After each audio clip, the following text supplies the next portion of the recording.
George had a strange problem. He could spend 3 hours researching the perfect productivity system, watch 10 videos about success, read articles about focus, and somehow still not start the thing he was supposed to do. Sound familiar? Most people think procrastination happens because you're lazy. But here's the surprising truth. Some of the biggest procrastinators are actually very intelligent people. And once George discovered why, everything started to make sense. George wasn't lazy, at least not completely. When something interested him, he could spend hours learning about it. He could solve difficult problems. He had good ideas. He had goals. But whenever it came time to start something important, whether it was learning a new skill, finishing a project, or working toward a dream, he would suddenly become fascinated by literally everything else. His room became cleaner. His emails got organized.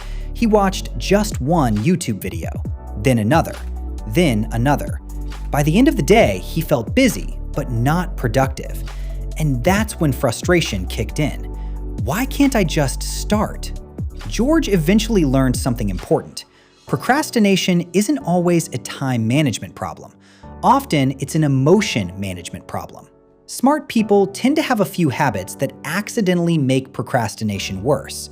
The first is overthinking. Because George could see many possibilities, he spent so much time analyzing the best option that he never chose any option. He wasn't avoiding work, he was trapped in endless preparation. The second reason was perfectionism. George wanted things to be good. Actually, he wanted them to be amazing. But when your standards are extremely high, starting becomes scary, because the moment you begin, reality has a chance to disappoint you. So instead of risking imperfect work, George delayed starting altogether. And then there was the third reason. Smart people often mistake understanding for action. George could explain productivity. He could explain discipline. He could explain habit formation. But knowing something and doing something are very different skills. Knowledge feels productive. Action creates results. Once George understood the problem, he tried a different approach. Instead of focusing on finishing tasks, he focused on starting them. That's it, just starting. He created what he called the 5-minute rule. Whenever he didn't feel like doing something, he promised himself he only had to work on it for 5 minutes. 5 minutes of studying, 5 minutes of writing, 5 minutes of exercise. 5 minutes felt so small that his brain stopped arguing. And something interesting happened. Most of the time, once he started, he kept going. The second thing George changed was lowering the bar. Instead of trying to create perfect work, he aimed to create a terrible first draft, a messy beginning, an imperfect attempt. Because you can improve bad work, you can't improve work that doesn't exist. And finally, George stopped asking, "How do I feel?" and started asking, "What is the next action?" Not the entire project, not the final outcome, just the next step.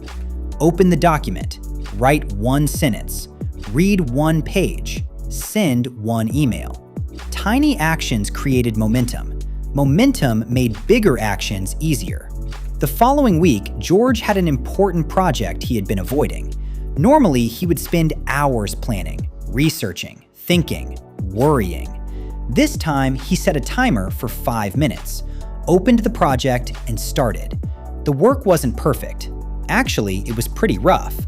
But after 5 minutes became 10, and 10 became 30, he made more progress in one afternoon than he had in the previous week. For the first time, George realized something powerful. He didn't need more motivation. He needed less resistance. If you're smart but constantly procrastinate, the problem probably isn't intelligence. It might actually be the way you're using it. Overthinking, perfectionism, and endless preparation can make action feel harder than it needs to be. The goal isn't to think less. The goal is to start before your brain talks you out of it. Small actions beat perfect plans every single time, because progress comes from doing, not just knowing. If you found yourself nodding along while watching George's story, you're definitely not alone. What's one task you've been putting off recently? Let us know in the comments. And if you found this helpful, hit the like button and subscribe to Upgradism for more videos that help you become a better version of yourself. Until next time, keep upgrading.